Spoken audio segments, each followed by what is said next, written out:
감동이 있어서 자, 요한복음 같은 요한복음인데요. 요한복음 11장 21절부터 요한복음 11장 21절부터 26절까지 요한복음 11장 21절부터 26절. 우리 저기 맨 뒤에 우리 오신 분 우리 좀 찾아드리세요. 요한복음 11장 21절로부터 26절까지 찾으신 분들은 다 기립하셔서 일어나셔서 우리 합독하도록 하겠습니다. 같이 읽겠습니다. 시작. 마르다가 예수께 말하였다. 주님이 여기에 계셨더라면 내 오라버니가 죽지 아니하였을 것입니다. 그러나 이제라도 나는 주님께서 하나님께 구하시는 것은 무엇이나 하나님께서 다 이루어 주실 줄 압니다. 예수께서 마르다에게 말씀하셨다. 내 오라버니가 다시 살아날 것이다. 마르다가 예수께 말하였다. 마지막 날 부활 때에 그가 다시 살아나리라는 것은 내가 압니다. 예수께서 마르다에게 말씀하셨다. 나는 부활이요 생명이니 나를 믿는 사람은 죽어도 살고 살아서 나를 믿는 사람은 영원히 죽지 아니할 것이다. 내가 이것을 믿느냐. 아멘. 다 자리에 앉으시고요. 우리 서로 좌우편에 있는 분들 서로 바라보면서 우리 활짝 웃으면서 리액션하면서 우리 서로 축복해 줍니다. 하늘 복 많이 받으세요. 예, 하늘 복 많이 받으세요. 예, 행복하세요. 예, 행복하세요. 예. 자, 오늘 6개월을 보내고 2022년도 7월 첫 주 이제 하반기 시작하는 이 첫 주일인데 우리 맥주 감사 주일에 오신 여러분 모두를 주님의 이름으로 사랑하고 축복합니다. 전반기에도 하나님께서 큰 은혜 주셨을 텐데 오늘 맥주 감사절 드리고 또 하반기 6개월 동안 하나님께서 더 넘치는 은혜로 복을 주시기를 주님의 이름으로 축원합니다. 신경 심리학자가 쓴 12가지 행복의 법칙이라는 제목의 책이 있습니다. 그 책에서 저자가 주장하는 게 뭐냐면 인간의 뇌는 반복해서 자극하면은, 다시 말해서 반복해서 학습을 하면은 이 뇌신경 회로는 개조가 되고 또 강화될 수 있다, 그런 내용입니다. 이 감사도 똑같은 원칙을 가지고 이제 끊임없이 우리가 감사에 대한 지속적인 훈련을 통해서 감사는 발전되어 갈 수 있다는 것입니다. 그런 내용을 담은 책인데요. 감사하면 달라지는 것들, 이런 책에도 보니까 비슷한 내용을 주장하고 있습니다. 제가 일부를 읽어드리겠습니다. 무슨 일이든 두뇌를 자주 쓰게 되면 두뇌는 그 일에 아주 능통해진다. 자주 감사해야 하면 긍정적인 기분이 형성이 되고 그러면서 뇌의 경로가 강화되어 다시도 긍정적인 기분이 생겨나는 겁니다. 감사는 일종의 정신훈련으로 생각하면 됩니다. 그런 내용이었어요. 따라서 해보세요. 감사는 일종의 정신훈련이다. 그렇습니다. 여러분, 우리 뇌는 여러분 이 감사를 자꾸 생각하고 감사를 자꾸 말하고 감사를 자꾸 하다 보면 이 뇌회로가 감사로 만들어진다는 거예요. 그런데 원망하고 불평하는 것을 자꾸 하다 보면 우리 뇌회로가 뭘로 만들어져요? 원망하고 불평하는 회로로 만들어지고. 여러분, 그러니까 이 감사는 훈련을 통해서 만들어질 수 있다는 것입니다. 여기서 강조되는 게 뭐예요? 선천적으로 좀 착하게 태어나고 마음이 좋은 사람은 감사가 저절로 생겨나고, 좀 마음이 강팍하게 태어난 사람은 감사가 잘 안 되고, 그런 게 아니고 감사는 훈련을 통해 얻어진다는 것입니다. 따라서 해보세요. 감사는 훈련을 통해서 얻어진다. 그렇습니다. 감사는 훈련을 통해서 얻어진다는 거예요. 계속 끊임없이 뇌를 반복해서 자극하고 반복해서 감사를 훈련하면은 그 뇌 경로 회로가 그쪽으로 더 원활해진다는 거예요.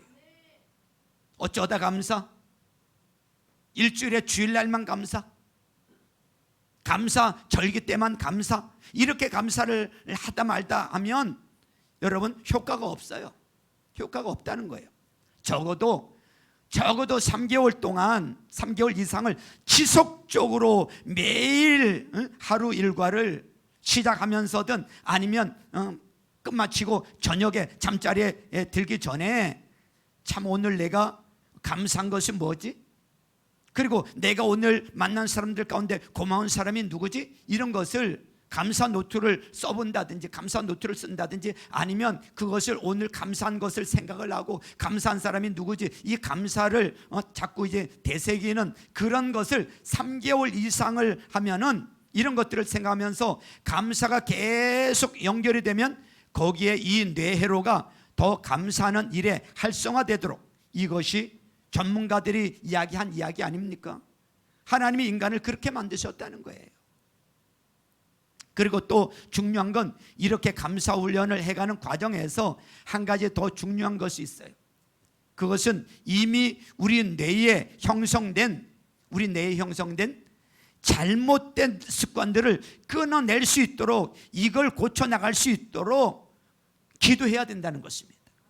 잘못된 것이 끊어질 수 있도록 몸부림쳐야 된다는 것입니다. 쉽게 고쳐지지 않아요. 수십 년 동안 그렇게 살아왔는데 그것이 하루아침에 고쳐집니까? 고쳐지기가 어려워요. 쉽지가 않아요. 사람 그렇게 쉽게 안 변하더라고요. 잘못된 습관을 고치기 위해서, 끊어내기 위해서 기도해야 되고, 여러분 몸부림쳐야 돼요. 사실 우리 내면에 이미 잘못 형성된 습관들이 얼마나 많은지 모릅니다. 이것들을 자꾸 끊어내지 않고는 이 감사가 그 몸에 배이도록 하는 것, 습관화되게 하는데 방해가 된다는 사실을 아셔야 됩니다. 그렇기 때문에 저는 오늘 본문에 나오는 이 나옴이라는 이 한 여인에 대해서 살펴보면서, 마르다라는 이 한 여인에 대해서 살펴보면서, 이 마르다가 장점이 참 많은 사람 아닙니까? 그런데 오늘 본문에서 발견되는 약점 2가지를 제가 좀 보면서 우리들이 이제 이 잘못 형성된 그 습관들을 뭘 고쳐 나가야 하는지를 좀 점검하는 시간으로 삼았으면 좋겠습니다. 이 잘못된 습관들을 고쳐야 하는 이유는 바로 감사를 잃게 하는 악한 것들이기 때문에 그렇습니다. 예전에 제가 데이비 시멘즈가 쓴 탓이라는 이 책을 읽은 적이 있는데요, 그 안에 보니까 이런 내용이 있었어요. 마르다가 가지고 있는 약점 2가지를 제가 살펴보고는 그것이 오래전부터 제 마음에 영향을 미치고 있는데요, 이 마르다가 가지고 있는 연약한 점 2가지를 살펴보는 게 왜 중요한가 하면, 이것이 우리에게 감사를 잃게 하는 이 악한 이 역할을 하기 때문에 그렇습니다. 그래서 이런 차원에서 마르다가 가지고 있는 2가지 약점을 살펴보면서 이것이 왜 감사를 잃게 하는지 살펴보고 은혜 받고 우리도 거기에서 고쳐지는 은혜가 있기를 주님의 이름으로 축원합니다. 감사를 잃게 하는 2가지 중에 첫 번째가 뭐냐면, 감사를 잃게 하는 첫 번째가 뭐냐면 책임 전가와 원망이에요. 따라서 해보세요. 책임 전가와 원망. 자, 오늘 본문에 보면 예수님께서 죽은 나사로를 찾아갔습니다. 그 나사로의 누이되는 마르다가 예수님을 보자마자 이런 말을 던집니다. 오늘 본문 21절에 보세요. 21절에 보니까 마르다가 예수님께 말하였다. 주님이 여기 계셨더라면 내 오라버니가 죽지 아니하였을 것입니다. 좀 원망하는 마음이 좀 느껴지지 않습니까? 그건 마리아도 마찬가지예요. 32절 말씀을 보세요. 32절. 마리아는 예수께서 계신 곳으로 와서 예수님을 뵙고 그 발 아래에 엎드려서 말하였다. 주님이 여기에 계셨더라면 내 오라버니가 죽지 않았을 것입니다. 여러분, 이 마리아나 마르다나 지금 똑같이 말하고 있어요. 이런 섭섭한 마음은 오늘 본문 3절에도 묻어 나오고 있어요. 3절에도 보니까 그 누이들이 사람을 예수께로 보내서 말하였다. 주님 보십시오. 주님께서 사랑하시는 사람이 앓고 있습니다. 이렇게 지금 죽은 오빠를 앞에 놓고 예수님 앞에서 원망하는 마음을 숨기지 않는 마리아와 마르다의 모습을 우리는 볼 수가 있는데요, 저는 이 마리아와 마르다의 원망하는 모습을 보면서 광야에서 끊임없이 불평불만을 터뜨렸던 이스라엘 백성들을 여러분 생각해 봤어요. 출애굽기 16장 1, 2절에 보면 이스라엘 자손의 온 회중이 엘림에서 떠나 엘림과 시내산 사이에 있는 신광야에 이르렀다. 이집트 땅에서 나온 뒤 둘째 달 보름이 되었던 날이다. 이스라엘 자손의 온 회중이 그 광야에서 모세와 아론을 원망하였다 그랬어요. 원망하였다. 여러분, 이스라엘 백성들이 홍해를 건너자마자 지금 광야에 나와서 조금 힘들고 어려운 일이 있으니까 들이퍼붓는 게 원망 아닙니까? 그리고 그 원망과 불평이 광야 생활 내내 계속되는데 어디까지 원망과 불평이 계속됩니까? 광야에서 죽을 때까지 계속됩니다. 죽을 때까지. 이런 원망과 불평이 어떻게 끊임없이 계속 이루어졌느냐? 제가 앞에서 말씀드렸잖아요. 이 원망과 불평이 계속 이루어지면 인간의 뇌는 자주 사용하는, 반복해서 사용하는 부위의 뇌회로가 활성화되어지기 때문에 그래요. 그들이 애굽에서 종생활 하면서 늘 힘들고 어려운 가운데서 늘 이게 찌들어 있으면서 원망하고 불평하고 탓하고 그 남에게 정가하면서 그렇게 살았단 말이죠. 그런데 하나님의 전적인 은혜로 이 노예 생활을 하던 그들이 노임을 받고 출애굽을 하고 홍해를 건너고 광야에 나와 있는데도 여전히 그것이 머리에 배 있던 것들이 늘 원망과 불평이 나오는 거예요. 남에게 정가하고 죽을 때까지.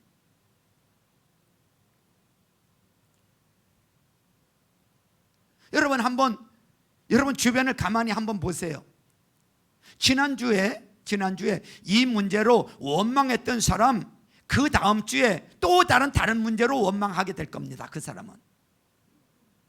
그런데 어떤 사람은 똑같은 일인데 지난주에 그 원망할 수 있는 사안을 너그럽게 품어준 사람은요, 그 다음 주에 또 다른 일을 만나고 또 누군가를 너그럽게 품어주는 거거든요. 이 뇌회로가 어느 쪽으로 지금 활성화되고 있느냐에 따라 감사하는 사람, 불평하는 사람 될 수 있다고 전문가들은 이렇게 이야기하고 있는데, 하나님이 우리를 이렇게 만드셨구나. 그래서 감사하는 길을 내는 거예요. 감사하는 길을 자꾸 내야 된단 말이죠. 감사는 선천적으로 타고나는 게 아니라 무엇을 통해서? 훈련을 통해서 습득되는 거라는 것을 말씀드렸어요. 타고나는 게 아니에요. 훈련을 통해서 만들어지는 거예요. 습득되어지는 거예요. 원망 불평도요, 계속 원망 불평하는 사람은요, 그게 습득되어져서 늘 원망 불평이요. 나오는 것마다 원망 불평이요. 원망 제조기야. 불평 제조기야. 그런데 감사로 길이 들어져 있는 사람은요, 뇌회로가 감사로 만들어진 사람은요, 이래도 감사하고 저래도 감사하고 입만 열었다면 감사해요. 감사 제조기예요. 그렇기 때문에 우리는 자꾸 마음에서 원망과 불평이 일어나는 걸 방치하면 안 돼요. 그리고 또 이 마음에서 지금 반복되는 원망과 불평을 방치하면 안 되거든요. 이게 바로 우리 영적 문제이기 때문에 그렇습니다. 영적 문제이기도 해요. 출애굽기 16장 8절에 보니까 또 모세가 말하였다. 주님께서 저녁에는 당신들에게 먹을 고기를 주시고 아침에는 배불리 먹을 빵을 주실 것입니다. 주님께서는 당신들이 주님을 원망하는 소리를 들으셨습니다. 당신들이 하는 원망은 우리에게 하는 것이 아니라 주님께 하는 것입니다 그랬어요. 당신들이 하는 원망은 우리에게 하는 것이 아니고 누구에게 하는 거라고요? 주님께 하는 거래. 하나님께 하는 거래. 여기 보면요, 하나님께서 백성들의 부족한 것들에 대해 항상 자비롭게 채워주심에도 불구하고 하나님을 향한 원망과 불평 속에는 이게 하나님을 향한 영적인 문제가 도사리고 있기 때문에 그렇습니다. 여러분 한번 생각해 보세요. 창세기에 보면 아담과 하와를 보세요. 아담이 범죄하기 전에는 하와를 봤을 때 내 뼈 중에 뼈요 내 살 중에 살이요 하면서 얼마나 사랑하고 얼마나 좋아했습니까? 그런데 딱 죄 짓고 나와서 범죄하고 나니까 하나님과 관계가 깨지고 나니까 당신이 내게 허락한 저 여자 때문에 내가 이렇게 되었다고 이렇게 원망을 쏟아놓는 걸 우리가 볼 수 있지 않습니까? 책임을 전가하는 거예요. 그래서 우리가 습관적인 원망과 불평을 방치하면 안 되고요, 그런가 하면 또 하나 원망과 불평을 방치하면 안 되는 또 다른 이유는요, 그것이 우리로 하여금 너무 소중한 많은 것을 잃게 만들기 때문에 그렇습니다. 원망 불평하면요 너무 소중한 것들을 잃게 만들어요. 부부 사이도, 부모 자녀 사이도, 이웃과의 관계도. 여러분 원망 불평하다 보면 너무 소중한 것들을 너무 많이 잃게 됩니다. 내 건강도 잃게 돼요. 그것이 여러분 우리로 하여금 너무 소중한 것을 많이 잃게 된다는 것을 명심해야 돼요. 여러분 한번 생각해 보세요. 지금 이스라엘 백성들은요 비록 광야 생활이 좀 힘들고 불편하다 하더라도 인생에서 제일 가슴 벅찬 시간을 지금 보내고 있는 거 아닙니까? 그렇게 약간 바로왕 밑에서 종생활을 하고 죽도록 고생을 하다가 아니 이제 풀려나서 자유의 몸이 되었어요. 하나님께서 홍해를 갈라서 그 어마어마한 홍해를 갈라서 그 물 사이를 건너게 했어요. 광야에 나왔어요. 광야 물론 힘들지만 여러분 필요할 때마다 먹을 물을 주시고 아침마다 만나가 내려서 먹을 걸 주셨어. 힘든 가운데 있지만 그래도 여러분 가슴 벅찬 시간을 보내고 있는 거 아닙니까? 근데 매사에 불원망 불평이에요. 왜? 네헤로가 이스라엘 백성들 하여금 그 기쁨을 다 죽여버리는 거 아닙니까?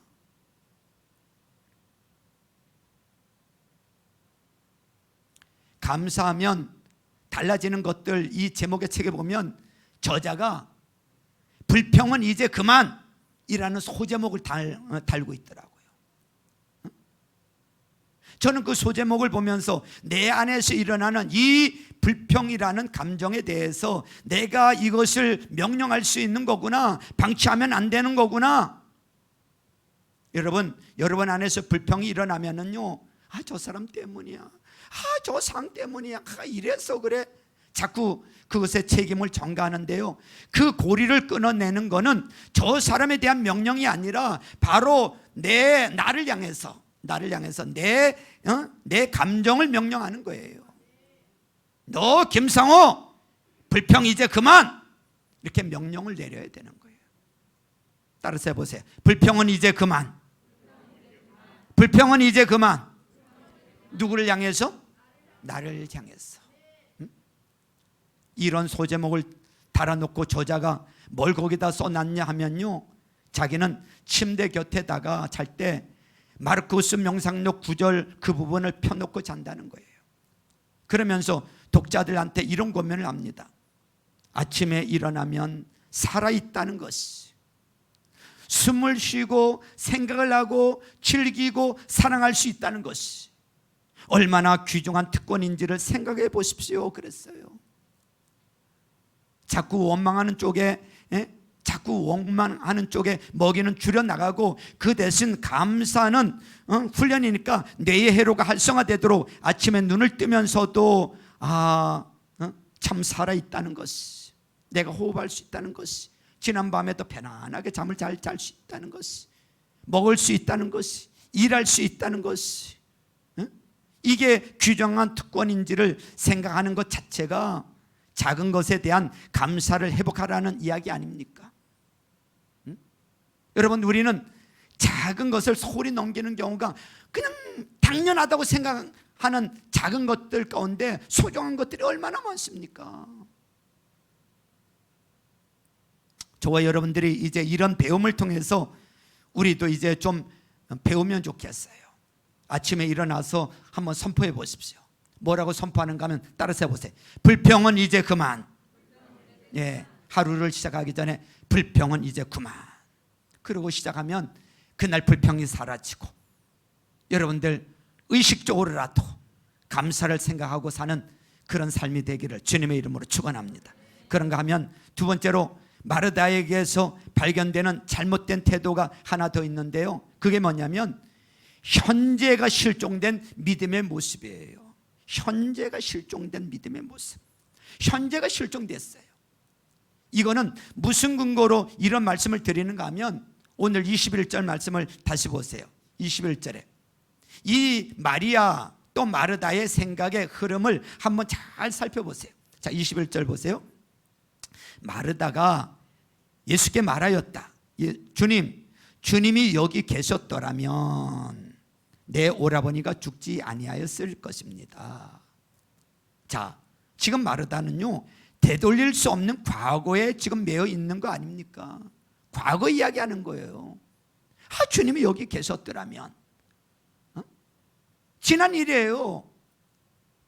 과거에 매이면요, 여러분 주님이 여기 계셨더라면 우리 오빠 안 죽었을 텐데. 여러분 그거 1년 내내 생각해 보세요. 죽은 오빠가 살아나나요? 아무 의미 없어요. 여러분 우리 자꾸 과거 이야기할 때가 많습니다. 옛날 이야기. 전에 그렇게 했으면, 이렇게 했으면. 지난 일이에요. 무기력한 과거에 지금 마르다는 생각이 고정되어 있어요. 그런 마르다를 보고 예수님께서 뭐라고 하시는가 하면 23절에 보세요.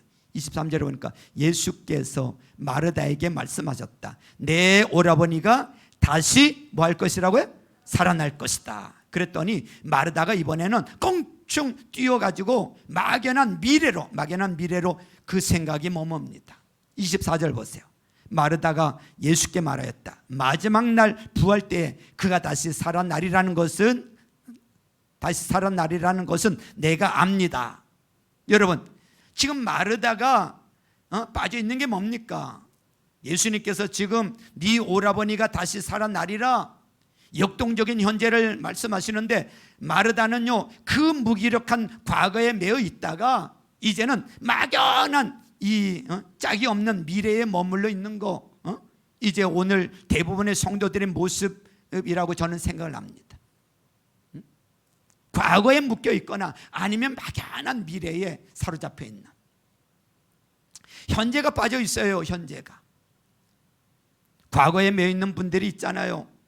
그러나 그 과거에 받은 상처를 치유해주는 복음의 능력으로 그것이 드러나기 위해서는요 너무나 역동적인 현재에도 작동되고 있는 복음의 능력이 같이 가야 되는 줄로 믿습니다.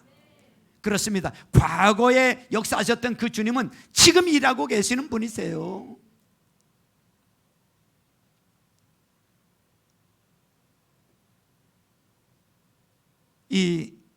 요즘 보면 맛집을 찾아다니시는 분들이 참 많아요.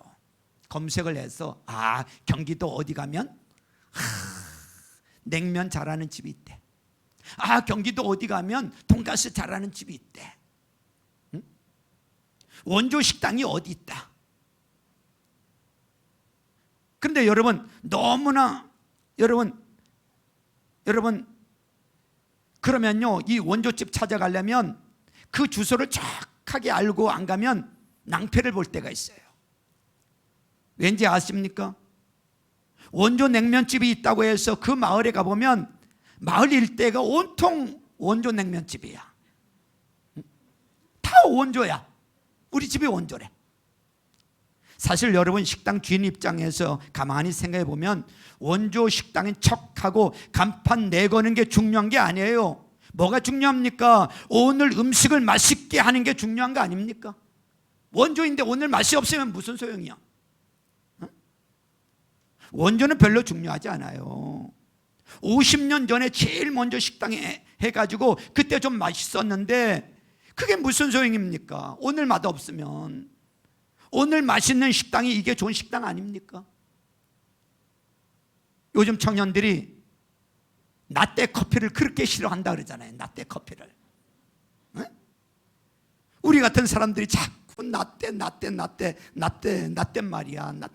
우리 아이들한테도 라떼 말이야 이렇게 자꾸 했더니 라떼 또 그 이야기한다. 또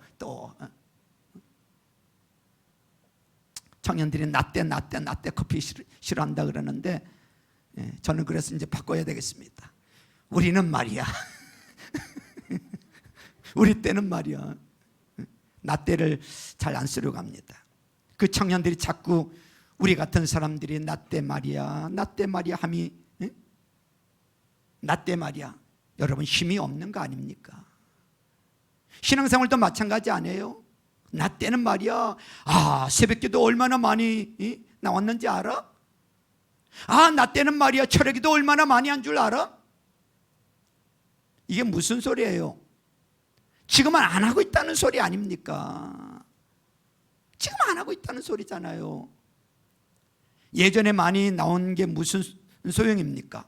항상 우리가 주목해야 되는 건 현재예요. 현재, 역동적인 현재, 지금이란 말이죠. 그래서 데이빗 시멘즈가 쓴 탓이라는 책에 보니까 현재로 돌아오라, 이런 제목의 소제목이 있는데 참 의미가 있다고 생각합니다. 현재로 돌아오라. 그 대목에서 저자는요, 잃어버린 현재 시제를 찾아야 한다 그러면서 아주 중요한 한 가지 포인트를 요한복음에서 예수님께서 당신을 묘사하실 때 보니까요, 예수님께서 영원한 현재이신 예수님, 이걸 계속 강조하고 계세요. 영원한 현재, 과거가 아니야. 몇 구절 제가 읽어드릴게요. 몇 구절 찾아보니까 요한복음 6장 35절에 예수께서 이르시되 나는 I am이에요. I am 생명의 떡이니. 이게 무슨 말이요? 나는 현재 생명의 떡이다. 나는 과거의 생명의 떡이 아니고 현재 생명의 떡이다. 8장 12절에 예수께서 또 말씀하여 이르시되 나는 I am 세상의 빛이니. 나는 현재 세상의 빛이다. 10장 11절 나는 I am 선한 목자라. 현재. 10장 9절에 내가 I am 문이니. 14장 6절 예수께서 이르실 때 내가 I am 곧 길이요 진리요 생명이다. 내가 현재 길이요 현재 진리다. 15장 1절에 나는 I am 참포도나무요. 현재 나는 참포도나무라는 거예요. 여러분, 예수님이 나 옛날에 길이었어, 나 옛날에 진리였어, 그게 아니에요.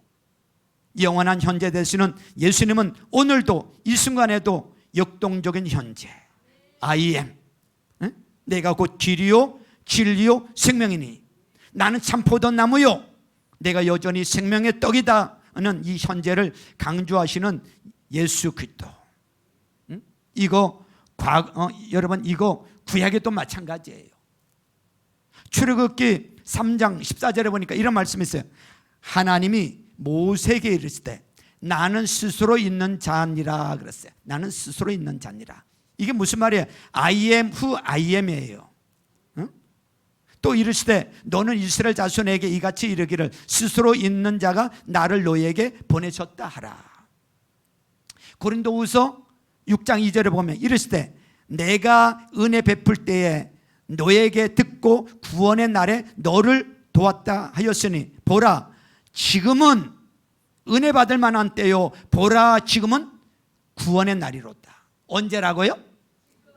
2000년 전에 쓰여지던 그 말씀이 그때부터 지금까지 항상 지금은 지금 은혜 받을 때고, 이게 뭐예요? 현재 은혜 받을 때야. 현재 구원 받을 때예요. 그래서 세번역 성경에 뭐라고 그 부분이 됐는 줄 아세요? 보십시오. 지금이야말로 은혜의 때예요. 지금이야말로 구원의 때입니다. 이렇게 돼 있어요. 역동적인 현재예요. 이런 점에서 저는 여러분, 현재라는 그 영어 단어가 뭐예요? 프레젠트. 현재라는 이 프레젠트라는 이 영어가 참 멋있다고 생각을 해요. 프레젠트 하면은 우리가 현재 이런 거를 생각할 때 프레젠트가 프레젠트라 그러지 않습니까? 그런데 여러분, 이 현재라는 뜻을 가지고 있는 이 프레젠트가 또 어떤 뜻을 가지고 있는가 하면 선물이라는 뜻을 가지고 있어요. 선물. 뭘 의미하는 겁니까? 바로 오늘 이 순간이, 바로 지금 이 시간이 하나님이 우리에게 주신 소중한 뭐라는 거예요? 선물이라는 거 아닙니까? 선물. 지금 이 시간이 하나님께서 나에게 주신 선물이라는 거예요, 현재가. 그런데 여러분, 여기서 한 가지요, 우리가 감사를 회복하려면 책임전가와 불평하는 그 태도도 버려야 되고, 그런가 하면 역동적인 현재를 회복하는 것이 참 중요한데요. 그런데 여기다 하나 더 기억할 게 있습니다. 사람을 소중히 여기시는 예수 그리스도. 따라서 해보세요. 사람을 소중히 여기시는 예수 그리스도. 우리가 감사해야 될 가장 큰 제목이 있다면 사람으로 인한 거예요. 사람으로 인한 거. 제가 이 두 가지를 묵상하면서 책임전가와 불평, 또 남 탓하는 거, 이것이 이 감사를 빼앗는 너무나 악한 모습이라는 걸 제가 인식하고, 그런가 하면 또 오늘을 사는 이 역동적인 현재를 제가 구하다가요, 불쑥 깨달은 게 뭐냐면 예수님께서 지금 나사로를 살려주시는 그 과정에서 묘사되는, 반복되는 몇 가지가 눈에 확 들어오는데요. 한번 보시겠습니까? 자, 3절을 다시 한번 보세요. 3절을 보니까 그 누이들이 사람을 예수께로 보내서 말하였다. 주님 보십시오. 주님께서 뭐하는 사람이? 사랑하시는 사람이 앓고 있습니다. 사랑하는 사람, 이렇게 표현하고 있어요. 5절에 보세요. 예수께서는 마르다와 그의 자매와 나사로를 뭐 하셨다고요? 사랑하셨다. 자, 33절을 보세요. 33절. 예수께서는 마리아가 우는 것과 함께 따라온 유대 사람들이 우는 것을 보시고 마음이 비통하여 뭐 했어요? 괴로워하셨다. 마음이 비통해서 괴로워하셨대. 마지막 34절, 35절은 이 모든 표현의 가장 극치예요. 한번 보세요. 예수께서 그들에게 물으셨다. 그를 어디에 두었느냐? 그들이 대답하였다. 주님 와 보십시오. 35절 같이 읽습니다. 시작. 예수께서는 눈물을 흘리셨다 그랬어요. 자, 생각해 보세요. 여기 보세요. 생각해 보세요. 이제 조금 있으면 나사로를 살려야 안 살려요? 좀 있으면 나사로를 살리시는데 왜 우실까? 목숨처럼 느껴지십니까? 그 점은 할 수 있으니까 뭐 무덤덤 아무 생각 없이 살려주지 뭐, 이거 아니에요. 그 과정에서 불쌍히 여기는 그 마음, 긍휼히 여기는 그 마음, 사랑하는 그 마음, 그 사람을 너무나 소중히 여기시는 그 마음이 그 결과보다는 그 상하고 아픈 과정에서 그 사람들을 향한 긍휼한 마음이 주님의 눈물을 흘리게 만들었다는 것이 느껴지면서 저도 마음이 막 뜨거워지는 것을 느낄 수 있었습니다. 아, 그렇구나. 주님이 사람을 이렇게 귀하게 사랑하셨구나. 사람을 이렇게 귀하게 여기셨구나. 그러면서 하나님, 저에게 오늘 이 순간, 오늘 바로 프레젠트, 이 날이 내게 선물이라고 한다면 하나님, 그 마음을 회복시켜 주시되 무엇보다도 사람을 소중히 여기는 그 마음, 사람으로부터 생겨나는 감사가 저에게 넘쳐나기를 원합니다. 기도하게 되는 거예요. 여러분, 인간은요, 이 땅에서 유한하게 살다가 가는 거예요. 유한한 삶이에요. 2022년도 상반기를 보내면서 올해 따라서 유달리 제가 알던 어떤 사람들이 갑자기 뇌출혈로 쓰러졌대, 뇌출혈로 돌아가셨대, 심장마비로 돌아가셨대. 이런 사람들이 내 알고 있던 사람들 가운데 여러 사람이 이렇게 들려왔단 말이죠. 그런 것들을 보면서 아, 나도 지금 건강하지만 아직도 50대 후반이지만 앞으로 살 날이 그래도 꽤 남았지만 나도 언젠가 하나님이 때에 따라서 언제 부르실지 모르지만 부르시면 나도 언젠가 가는구나. 나도 언젠가 가는구나. 그러면서 그동안 생각해 보지 않았던, 내가 만약에 하나님의 부르심을 받아서 아내와 헤어진다면, 자녀와 헤어진다면, 우리 성도들과 헤어진다면, 언제 헤어질지 알 수 없지만 한계를 가지고 얼마나 오래 사느냐의 문제지, 언젠가는 이것이 다 끝이 날 텐데, 이것을 깨닫고 나니까요, 진짜 오늘 하루하루가 저에게 선물인 거예요. 하루하루가 소중한 거예요. 코로나19를 한 2년 6개월 보내면서 수많은 사람들이 어려움을 당하고, 수많은 사람들이 고통을 당하고, 수많은 사람들이 여러분 코로나로 인해서 돌아가시기도 하셨어요. 우리가 그 기간을 보내면서 하루하루가 은혜였던 거 아닙니까? 응?